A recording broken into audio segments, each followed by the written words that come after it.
經驗啦，慢慢咧係咁樣交到嚟嗰度，咁咧一路咧佢成日都教我嘢嘅，因為我係成日長佢先走，咁啊所以好着數嘅。好啦，而家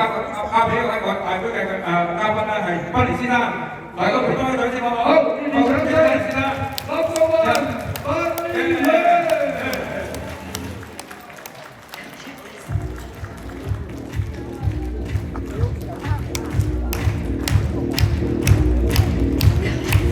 梁生好勁啊！香港 U 嘅高材生啊！多謝，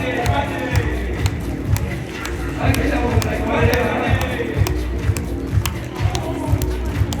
嗰個髮型好勁啊！即係好多個鐘頭咧，跟住整翻個髮型係咁樣啊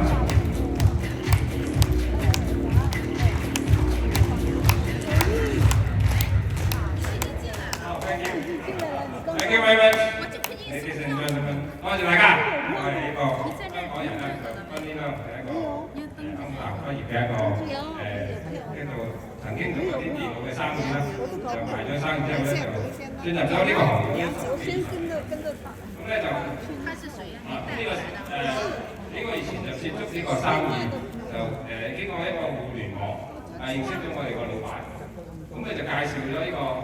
software 呢個商機。咁當時我就唔係好認識佢嘅，咁話咦有啲咩嘅吸引啊咁樣，佢就話呢個介紹咗個全行業裏邊最好嘅一個商業計劃，係佢自己寫嘅呢個 compensation plan。咁咧就以下嘅時間咧，我就分享下呢個點樣賺錢啊，即係話而家一個市道裏邊咧，即係經濟唔好啦，呢個好多百業都受到挑戰啦。即係我自己以前都有間電腦嘅集團嘅，養咗80幾個個員工，一年做1億，當時差唔多可以上市嘅。但係呢個經濟嘅轉變啦，呢個行業嘅競爭，咁我就毅然就賣咗我啲生意，咁就加入咗呢個行業。咁有好多人奇怪嘅，Andy啊，你點解唔係好掂㗎？做啲咁嘢，咁咧即係喺呢個外圍嘅世界都好唔了解呢個行業嘅吸引力，但係相反嚟講咧，我睇到呢個生意係可以係一個用佢最低嘅成本就可以拋動一個全球嘅事業，亦都可以倍增，亦都可以有個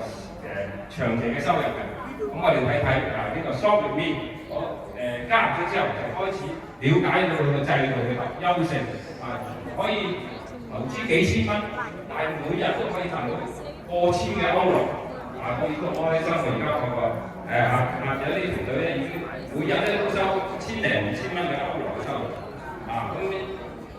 每日收1000零2000蚊 O 唔 OK 啊？歐羅喎，OK， 咁我哋睇睇我哋個制度，獎金制度有咩吸引啊？咁我哋個獎金制度分開幾個部分嘅。首先咧，我哋老闆有好宏大嘅呢個願望嘅，即係目標嘅。佢睇到而家傳統嘅公司咧，我哋嘅行業嘅老大咧係叫 Amway 啦，美國公司咧，佢用咗大概100年嘅時間，就創立到接近1億個客戶。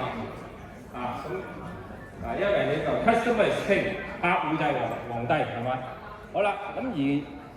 Amazon 咧，呢個就用咗20年，亞馬遜一個電商用咗20個年嘅時間，佢創造咗1億個客戶嘅呢個標準，而呢個有間公司咧係中國嘅，我哋個老闆亦都非常之欣賞嘅公司，叫拼多多啦，就係用咗3年嘅時間，係去到1億個客戶。而我哋嘅公司Software.me 咧，加上用咗你 AI 商業同埋晒呢個手法咧，我哋嘅目標係2年嘅時間，我1億個客戶好嘛？如果當我哋有1億個客戶嘅時候，你喺咩位置咧？而家恭喜大家，而家都係香港嘅朋友、中國嘅朋友，或者係我哋好多嘉賓咧，係嚟自呢個歐洲嘅歐洲朋友 ，from Europe，yeah，and then some of them from Vietnam， 越南嘅朋友，而家我哋暫時就開咗呢幾個國家啫，好多個國家都會開始嘅。打後落嚟咧，我哋目標咧就係呢個中國、日本，台灣、馬來西亞呢個好多嘅國家，我哋喺個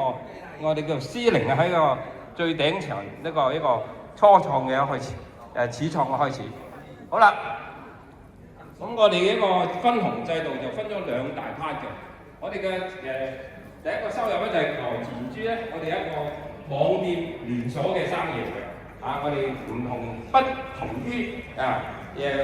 好多公司，因為我加入間公司嗰陣時候咧，有7間公司係揾我去開拓呢個香港中國嘅市場。咁而大部分嘅模式咧都係話我一個好靚嘅產品，跟住有個好好嘅制度，諸如此類，係大家接觸大部分嘅呢個商機都係呢個模式。但係我哋個公司嘅方法咧就有啲模式有唔同嘅。我哋係一個連鎖網店嘅一個經營模式。我呢個連鎖網店，每人加入嚟咧就開一個網店，開一個淘寶網店或者係拼多多網店。而呢個第一個投資咁你又唔需要買一大堆產品，買幾十萬嘅產品，成屋企都係成倉貨。我哋咧就係只需要一個網店嘅計劃，而一個網店計劃就俾我哋經銷商伙伴咧就分到75%咁高呢個收入嘅。咁呢個收入點樣分咧？就話咧，我哋直推收入，即係第一條線就可以分到20至40%。即係我哋推薦一個新朋友去加入嗰陣時候咧，我哋就有20至40%呢個推薦獎推薦獎每日咧高達20萬人民幣呢個咁嘅推薦嘅計劃即係話我介紹一個朋友，我哋而家喺香港市場咧最高嘅呢個套組都係6000蚊，6000蚊相對於係500個 PV，500個 PV 嘅20%咧就100個100 PV 100分咧，100分咧，我哋分咧就用歐羅嘅結算嘅，咁大概係900零蚊嘅收入。如果折合人民幣咧就800幾蚊咁而跟住咧，我哋可以一路上升到最高40%，即係話咧就係1800蚊一個推獎嘅。OK， 咁推薦咗第一個層之後咧，我哋 G2、G3 咧就係一個有個間推獎，即係間接嘅推薦，就有一個5%可以收到第7代嘅。即係話咧有一條線就一條線，你可以經過呢個我哋個制度咧，可以賺到呢個都 question mark 甚至就有幾十萬。因為有啲朋友，我見到我啲拍檔一條線都可以賺到幾十萬嘅收入嘅。好啦，呢個我哋個制度嘅第一個特色直推20至40，間推7代5%，而去到第3條線同埋第2條線咧，第2、第3條線咧，可以去到無限代3至5%嘅收入嘅。咁所以呢個我哋嘅獎金制度嘅呢個第一個部分OK， 好啦，咁我哋嘅收入去咗邊度咧？去咗我哋嘅電子錢包。電子錢包咧可以套現啦，呢個幫朋友報單啦，或者係去轉到你啲銀行。咁我而家咧每日咧都收緊錢喺我銀行都有獎金喺度收入嘅。所以你即係建立咗幾個月啫，呢個生意就天天有收入，天天都有呢個分紅。OK， 呢個就係我哋嘅第一個分紅，就係直推輔導嘅網店連鎖嘅計劃。好啦，咁我哋呢個生意嘅目的咧就係建立一個團隊嘅業績啦，係咪？我哋團隊嘅業績咧就係話咧，當我哋建立咗前期招募我哋嘅伙伴去發展我嘅團隊嗰陣時候咧，我哋會形成咗我哋將安置咗2條線，我哋2個區，我哋唔係一個雙軌呢個對碰嘅生意，但係我哋都係安置2個區嘅啫，每人少少安置2個區。咁安置2個區咧，就你會升級有一個唔同嘅評級，世界級數嘅一個 NSC 啦，或者 ISC 啦，或者 GED 啦，National Success Coach，International Success Coach GED 諸如此類嘅級數。咁呢個評級咧，就係話咧，你將你所有嘅團隊咧，所有嘅直推嘅人咧，就分咗安置咗2邊嘅人，所以前期加入嗰啲咧，就有個好處啦。咁咧，你睇到 NSC 咧就係話2乘以1500 PV， 即係話我哋一個點位咧就有500 PV，2乘以1500咧就話每邊3個人。當你每邊3個人咧，你就可以攞到我嘅pool，我全球嘅pool，全球呢個業績裏邊而家就係呢個幾個國家啫，佢埋全球，即係有中國嘅市場、日本嘅市場、台灣、馬拉嘅市場咧就唔得了啦。咁攞呢個 pool 裏邊咧，如果你去到 NSC 咧，就每個月攞呢個水池嗰度咧就分到1% 嘅收入。如果係呢個 ISC 咧就3%，GED 咧就係5%，CE 咧就係7%。咁我小弟好慶幸咧，大概做咗4個禮拜，已經去到 CE 個步驟，就係呢個 Chairman，多謝嚇。咁咧就每個月咧已經有個固定嘅分紅喺個7%嘅全球嘅一個業績嘅一個叫做 Grand Pool Bonus 等級獎金。當然啦，如果你去到 CP 再去到呢個White Grand Royal Crown Chairman， 呢個就係最高嘅評級啦。可以12%，一路升級嘅。OK， 呢個就係我哋嘅第2個收入。喺呢個網店連鎖開店嗰個時間咧，我哋收到呢個Grand Pool Bonus。好啦，跟住咧，我哋有個被動嘅收入。做呢個行業咧，最大嘅賣點、最大嘅吸引力就係話咧，我哋可以做一段時間，但係就享受一輩子嘅呢個收入，或者係我哋叫瞓着覺都可以有呢個收入。一路瞓醒嗰陣時候咧，俾呢個獎金池咧就扎醒咗嘅，好開心嘅。咁我而家都有少少咁嘅感受啦。咁呢個 passive income 咧，即係我哋好咁咧就係我哋喺呢個裏面咧總派出就有52%，係有。我哋開咗網店之後咧，就可以經營我哋嘅50幾種嘅產品喺現時喺呢間公司裏邊。然之後咧，每個月每個店咧，我哋個目標消費咧就係20個客戶，每個客戶咧就係消費大概100歐羅咁嘅消費啦。咁你就可以睇到我哋第1代、第2代、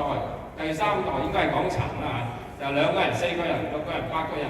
咁樣去倍增嘅話咧，其實你揾咗2個店嘅啫，每個店嘅消費有20個客戶，加上呢個100蚊歐羅咁嘅消費咧，你如果去到第 level 4 L4 咧，講緊2480咧，加埋咧就30個店咧，你先夠40幾萬呢個1年嘅年薪啊 ，O 唔 OK 啊？呢個你淨係揾咗2個店啫喎。你揾咗20個客戶，而一路複製連鎖網店嘅消費，即係想像中你有個麥當勞，麥當勞就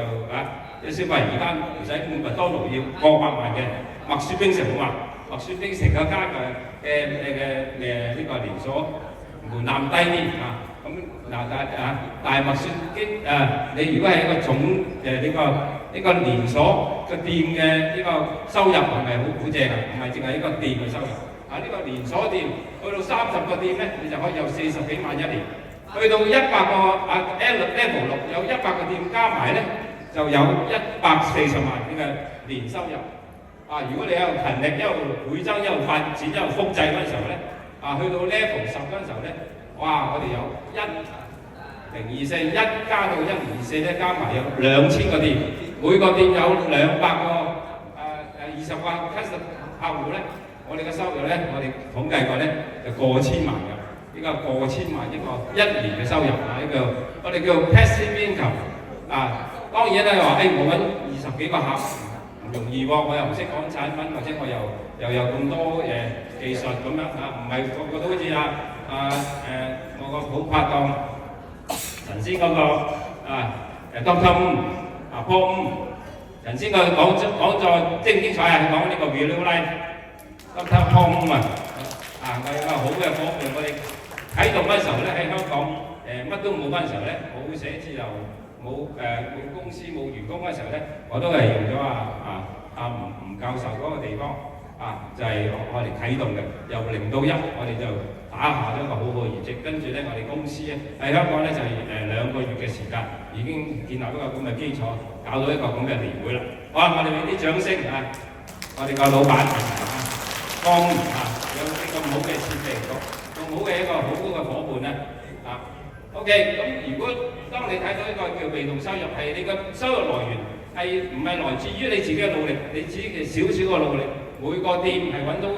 零個客戶，但係啲客戶點揾咧？我哋有個 AI 嘅幫助，有個 AI Solomon 可以解決到呢個行業嘅一個痛點就係話點樣去揾客戶。AI Solomon 咧頭先已經睇到啦，就幫助你點樣去幫助你揾呢個客戶，然之後複製呢個方法跟住我哋有個 AI Assistant 係去呢個解決咗行業第二個痛點，點樣去複製團隊、複製網店、複製你個拍檔點樣去篩選客戶，點樣係呢個去同咗新人起步同埋點樣去幫助嗰啲新朋友去定目標攞到遠大好好嘅收入，係嘛？我哋都因為用咗我哋老闆30幾年嘅直銷經驗呢個行業經驗團隊經驗，所以係呢個行業我哋係首創嘅OK， 好啦，我哋就差唔多啦，我就分享咗我哋個制度嘅優點，就係話咧，我哋有兩大收入，就一個網店同埋一個消費嘅計劃。OK， 好，多謝啦。老闆，you give a big hand to Wendy. Yeah, thank you. All right, Hong Kong.